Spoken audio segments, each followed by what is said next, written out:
Hey guys, welcome back to another video. In this one, we have got Jared Cannonier versus Caio Borralho, the fight night that is coming up this weekend. And in this video, I will be giving you my predictions and breakdown for every single fight on the card. And I will also be predicting all of the fight card awards. So let's kick it off with the first fight of Cong Wang versus Victoria Leonardo. So kicking it off with Cong Wang. She does have very clean striking. She's got decent leg kicks and boxing as well. Just pretty clean striking overall. And she mixes it very well with her forward pressure, which she has shown a lot on the regional scene. If you haven't seen any of her fights on the regional scene, she's actually a pretty entertaining flyweight fighter. But I will say that her ground game is pretty unknown. But I feel like her striking honestly just makes up for her game completely. She's very confident in terms of her forward pressure, using the boxing well, mixes up the hooks, the straight strikes very well. And she also beat Hadea from Volk's gym on the regional scene, which is from freestyle MMA. She's actually pretty decent, and she pretty much just cakewalked her, to be honest. And then when we look at Victoria Leonardo, she's more of like a grinder style fighter. She has more experience in the UFC, obviously. It's Cong Wang's debut. Victoria, she does have a lot more, obviously, that experience there, but the issue is, aside from having like decent fundamentals, she's just very slow. And Cong Wang is just a lot faster, just seems a lot more confident in the striking, and she just has more power in the striking as well. So that's where I'm going to take Cong by a decision win here. But that's because when it comes to Victoria Leonardo, I mean, you can see on the screen she's 1-4 with KOs, but she's lost to fighters like Manon Fior and Natalia Silva as well, who are some of the best, if not literally the best fighters in that division. So she has had a pretty tough run in the UFC, and aside from getting KO'd by them, it's only early on in her career. And ultimately, that's why I'll say Cong Wang does not have the same exact power as those two. So I do see Cong Wang taking a pretty decisive unanimous decision win here in this one. Moving up to Josiane Nunes versus Jacqueline Cavalcante. So looking at Cavalcante first, she has got very good movement. That's the main part of her game. She's got very good movement on the outside, and she uses her leg kicks very well to disrupt the forward pressure of her opposition, and she's very patient when it comes to her striking output, and she has good shot selection overall. And then when we look at Nunes, she's very durable.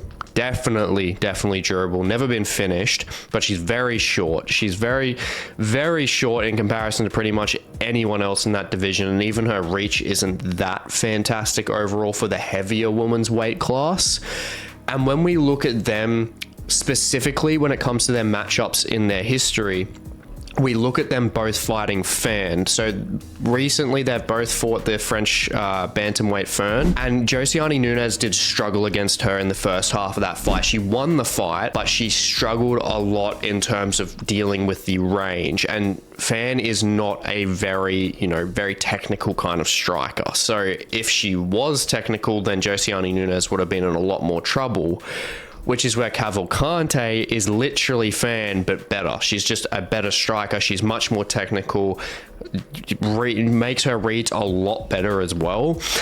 And when Cavalcante fought Fern, she easily beat her 30-27, just beat her to the punch every single time. Whereas in contrast, Nunes was struggling in those striking exchanges against someone that's not that technical. Now she's fighting the upgraded version of Fern, so that's where it's going to be a big issue. The technical difference there is the complete problem, realistically. And Josiane Nunes, she has a decent gas tank, obviously durable, has a decent gas tank, but Cavalcante has a very good gas tank as well. And if Cavalcante's gas tank holds up, which I think it will, through those 3 rounds, she is going to be taking those 3 rounds by outpointing her the whole entire time for a unanimous decision win here. Moving up the card, Viacheslav Borshchev versus James Llontop. So this is definitely going to be an interesting fight. Pretty much entirely on the feet, because I highly doubt that this fight is going to go to the ground, because we've got Borshchev, who just got absolutely destroyed by Chase Hooper, and then we've got James Llontop, who lost in his divisional debut in the UFC against Chris Padilla by submission. So I'm very confident this is just going to be a kickboxing fight, which I am not going to complain about, because both of these guys have very good kickboxing on their sides. When we look at Llontop, very, very fast body kicks, good body kicks at range, and that's definitely shown on the regional scene. If you haven't seen him on the regional scene, definitely check him out there. Before his last loss, 12 fight win streak, so he was definitely had momentum on his side beforehand, so it's going to be interesting to see how he comes back with being on such a huge win streak.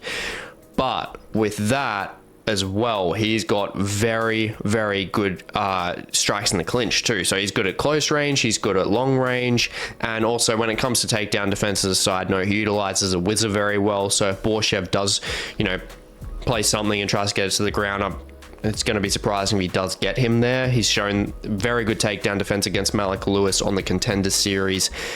And him, as well as Borshchev, have very good stamina, and even better, they have granite chins. They have never been finished, and they are primarily strikers as well. And honestly, if we're going to be looking at these guys on the feet as a kickboxing fight, I'm going to say, even though he's had a fairly poor run in the UFC so far, I'm gonna be taking Viacheslav Borshchev in this fight, and that's because of overall his kickboxing experience specifically in general, as well as his UFC experience as well, because he's had a decent amount of fights there now in comparison to James Llontop, who has only had one and he's lost. Now, Borshchev, he's got the reach advantage, but he's just overall more credited in that striking realm than James Llontop is in terms of just his, you know, specific kickboxing game. And that's because even though he has a shorter reach, he really makes up for it with his leg kicks. He disrupts the rhythm and flow of his opponents when he does chip at those legs. And then he comes in, closes the distance, and lands really nice combinations with his boxing. And, you know, obviously has those leg kicks there to really just mix up that game. But I will say that the odds, I don't think they should be this like one-sided to Borshchev, because Llontop, he has very good striking and he works the body very well as well. And honestly, if it goes to the ground, I probably honestly prefer Llontop overall, but with it staying on the feet, I'm going to be taking the more credited striker in Borshchev.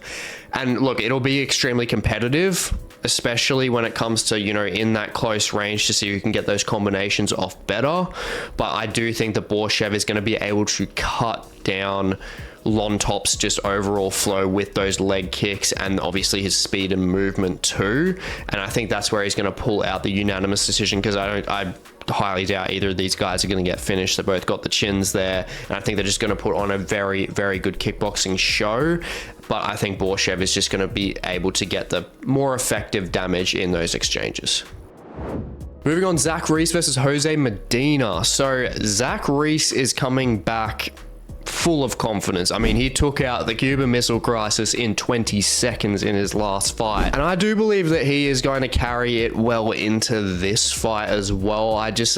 Honestly, I think that he is going to take it here, because I see him exercising the ground game if he's going to use any form of brain cells when it comes to this fight, because Jose Medina isn't someone that you consistently want to stand with, because I mean, you look at his boxing, and he fought Gaziazulov, and fighting Gaziazulov and having him worried at a certain point on the Contender Series, that speaks volumes in terms of how scary his boxing can really be, because Gaziazulov is a very good fighter, without a doubt, a very, very good kickboxer. And he had to really, honestly, he had to exercise his ground game more so. And that's just going to emphasize that point even more for Zach Reese when it comes to the ground, because Zach Reese has been chinned now. He's been chinned by Cody Brundage. You know, it wasn't like a, you know, very clean on the feet or anything like that. He got a slam KO on him, but still, that does damage to him. And that's something that he's going to obviously have to take into consideration and know that he's not invincible. And especially against a guy like Jose Medina, who does have that boxing pedigree there. He's 8-0 with KOs as well. And look, Reese, he's extremely long, very tall for the weight class as well. But the issue with that is that it puts his chin in a prime position in terms of Medina's height to really land on that chin, especially with his accurate boxing. So if it does stay on the feet, I'm honestly going to be taking Medina, but Medina's ground game has holes, and I do see Zachary finding those holes and pulling out a rear naked choke win later in the fight, somewhere around the second round. And I think that it's gonna play a part realistically, because Medina is gonna gas out later into the fight due to cutting down from light heavyweight to middleweight. That's a big factor here. So I definitely think that that's going to play a big issue when it comes to his stamina. And honestly, I will say that this shouldn't be so far apart when it comes to the odds. I think there's just a lot of hype on Zachary at the moment, and it's really taking away from Medina's power. But I do think that Zachary's being the more well-rounded fighter, I do think that he can get it done here. And moving on to our feature prelim, Francis Marshall versus Dennis Buzukja. So this one, I will say, is pretty tough, because Dennis Buzukja, you look at him, he trains out of a very good camp. I mean, he's out of Serra Longo. I mean, when he fights, he's got Longo in his corner. He's got Aljamain Sterling in his corner. Sometimes he has Eli Quinta. Sometimes he has Marab. So he's got a stacked team. And honestly, looking at him, it is kind of strange, because he is 1-2 in the UFC. So he's lost to Jamal Emmers and Sean Woodson, who are very good fighters in that division, and then beat Connor Matthews, who isn't UFC level at all. And then we look at Francis Marshall, who beats Connor Matthews as well, but then loses to Isaac Dolgarian and William Gomez, who are both very good fighters as well. So they're the exact same level of fighter. But when we look at Marshall, he's very explosive. He's definitely got the wrestling threat here, and he's also the longer guy. He was doing a very good job against William Gomez, catching him on the feet, especially with his right hand and the speed that he gets on that right hand and the timing. And that's with him having the shorter reach. And now he has the longer reach against Buzukja in this one, and has the submission game there.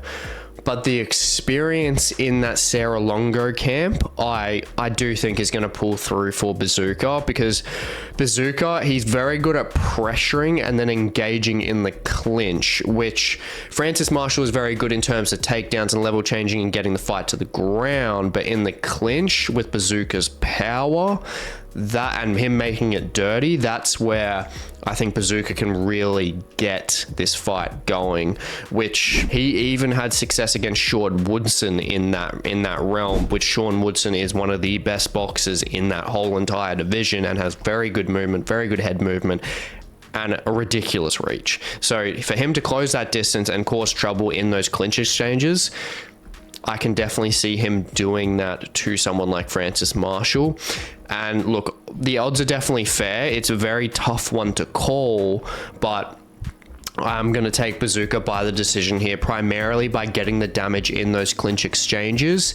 And with him training with guys like Marab, and, you know, obviously having Matt Serra in there as well as a jiu-jitsu expert, and then obviously, you know, Aljo as well, I do think that he's going to do a good job of being able to stop that submission threat. I mean, he hasn't been finished by submissions at all or anything like that. So I do definitely see that Buzukja is going to take this by a very competitive decision, which honestly, it could be a split decision. Would not put this in your multis to save your life. But honestly, I think that he can stop Marshall's takedowns, rip his body well to slow him down, and then, you know, carry through that fight and use that damage, use that power to cause that damage and get the win by a decision. And moving on to the main card, Edmen Shahbazyan versus GM3, Gerald Meerschaert. Now, for some reason, this is a fight that I am kind of surprised that we haven't got yet. You know, like the old guard versus the new, like, ish guard. I don't know where you call Edmen Shahbazyan that at the moment. I mean, he's very young, but honestly, GM3, he has a bucket load of experience. I mean, he's got over 50 fights, and obviously he has the ground game advantage here without a doubt. But I think the time has really passed for him, and I think like so many people just underestimate Shahbazyan because he was expected to be like, you know, like the middleweight killer at one point in time coming through the Contender Series. But if you look at his record, I mean, he's only like lost to ranked level opposition now, and he's, you know, he's still only 26 years old, and that's 10 years younger than GM3. And looking at both of their last fights, it just instills even more confidence to me that Shahbazyan is going to get this one done by like a KO TKO finish, to be honest. I mean, he as long as he just doesn't overextend, which he showed pretty good patience in that Dobson fight in his last, like literally his last fight. I mean, after he got rocked early as well, because usually he gets rocked and then he just goes straight into the exchanges and then he just gets destroyed. But, you know, now he's showing that kind of fight IQ there and he's kind of learning, but I don't see Meerschaert obviously having that KO threat there, and Meerschaert's going to have to get Shahbazyan to the ground.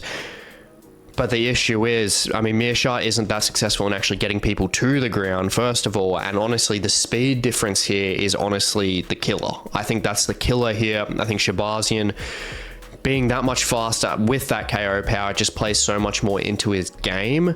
And honestly, I don't know about GM3 being able to survive Shahbazyan's shots, especially with the strike accuracy that he does have. Shahbazyan lands over half of his shots very consistently, and GM3, he pretty much hasn't had any notable wins in the last few years, and it's not going to be happening this time either. So give me the KO TKO win at the start of round 2 for this one.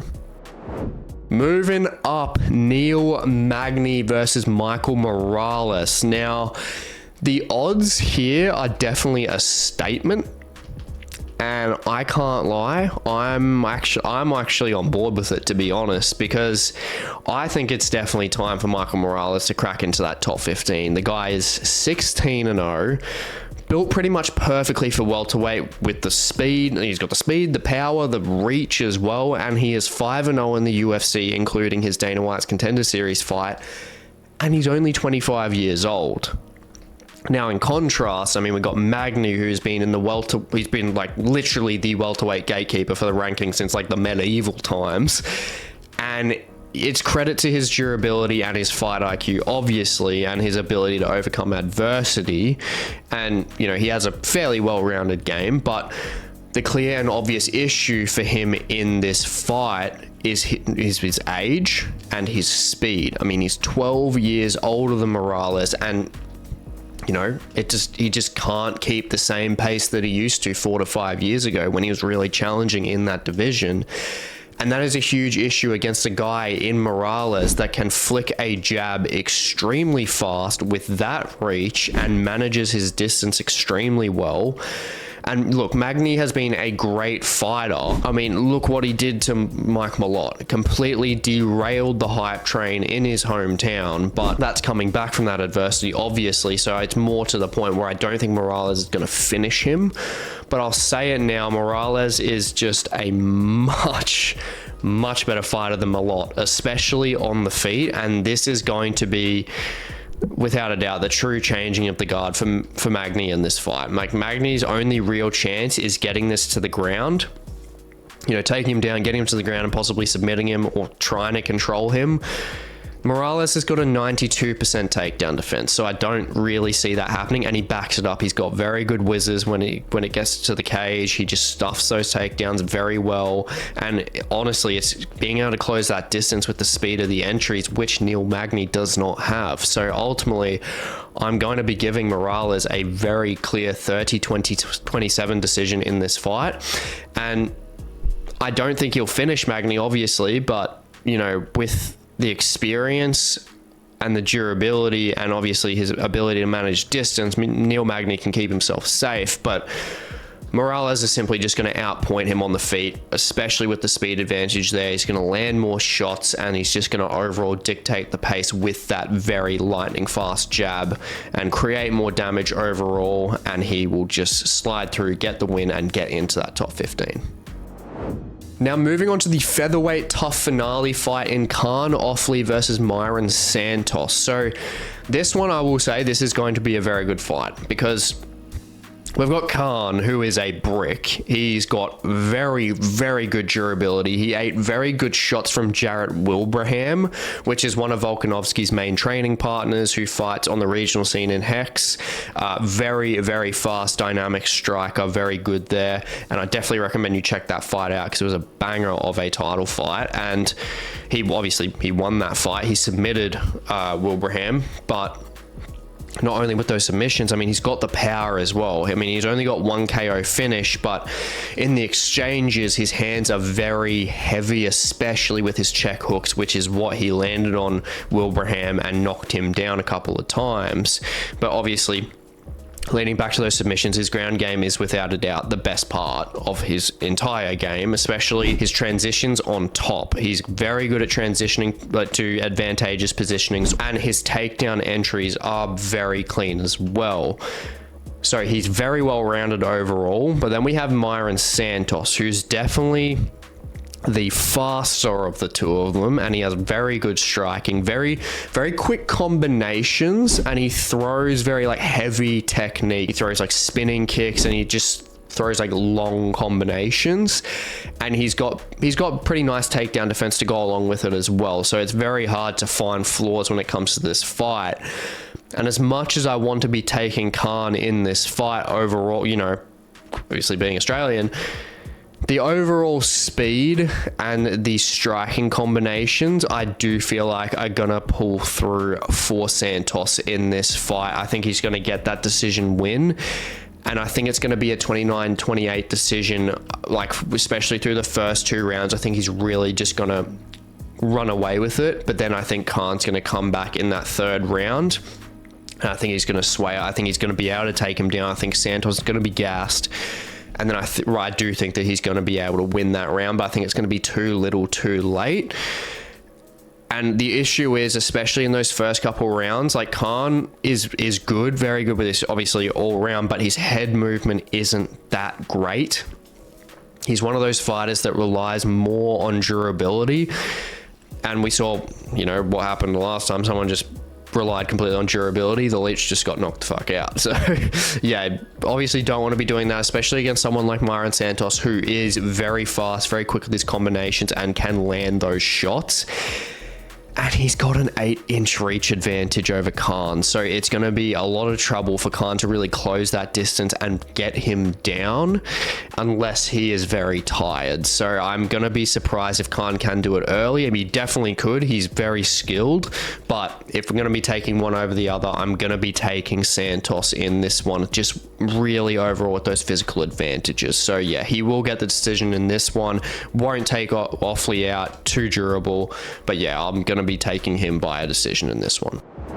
And moving on to our middleweight TUF finale fight, Ryan Loder versus Robert Valentin Frey. So this is going to be a bit shorter in terms of, you know, the analysis, because Valentin is looking vicious. He is looking very good. I mean, he has a lot of hype after that elbow from hell that he landed on the show. And with that, he obviously has very nice striking, but he has a very nice ground game as well, especially with his arm length. His arm length is very good to, you know, cinch in those submissions, especially like rear naked chokes, which he did a lot on the regional scene. And then when we look at Ryan Loder, on the other hand, I mean, he has the like pure wrestling advantage over Valentin, but he's pretty much completely outmatched everywhere else in terms of just stylistically. Because if Loder, I feel like his main, like real only chance of winning this fight is if he can keep himself safe on the feet, get Valentin down, avoid the submissions, and ride out a decision or ground and pound him out. It's a stretch. I just don't see it happening. That's the only way I'm really seeing it, just in terms of their styles.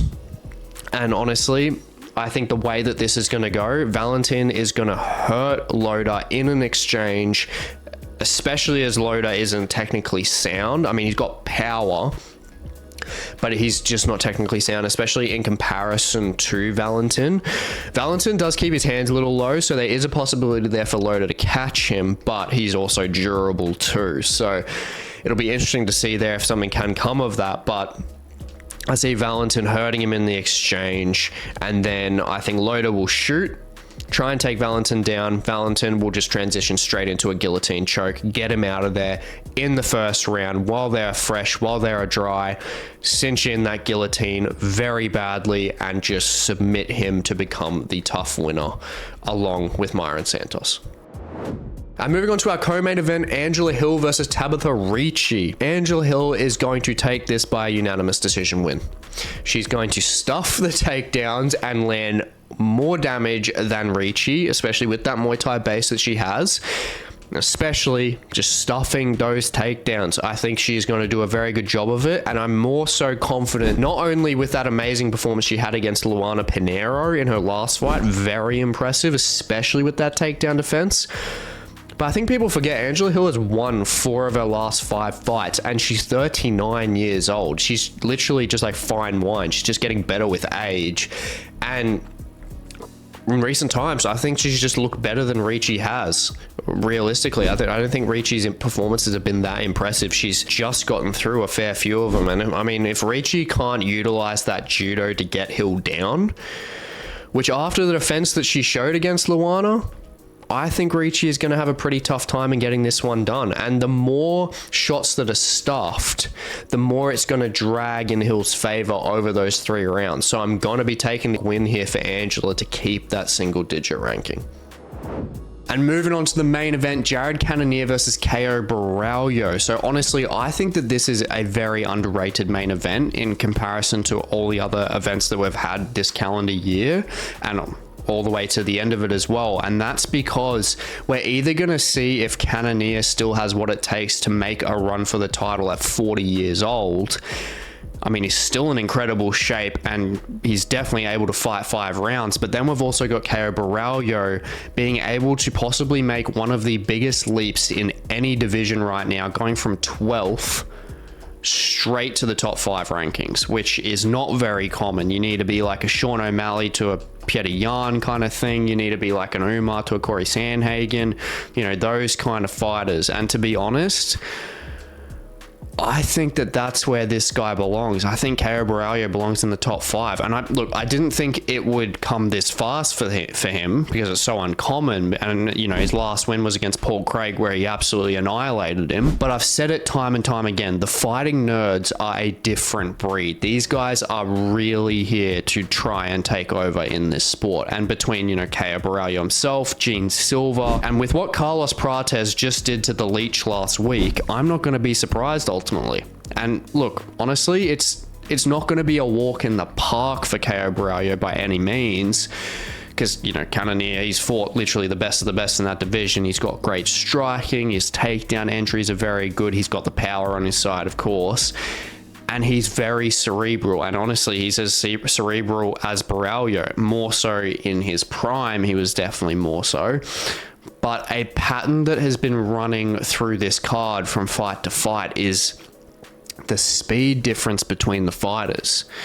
And Caio being 31 in his prime and with a 13 fight win streak bolstering that momentum behind him, I have Borralho getting the 49-46 unanimous decision win here. I mean, he is statistically better in every avenue aside from that raw power that Cannonier has, because he lands at a very low output, but that's because he picks his shots very well, but he also absorbs like barely any shots because he's got very good strike defense and he circles out of danger very well, and he lands almost 75% of his takedowns and then stuffs that same amount when it comes to the opponent coming in to try and get it against him. So he's very defensively and offensively sound overall, and from what we've seen so far, he honestly just doesn't have any real noticeable holes in his game that I can really nitpick.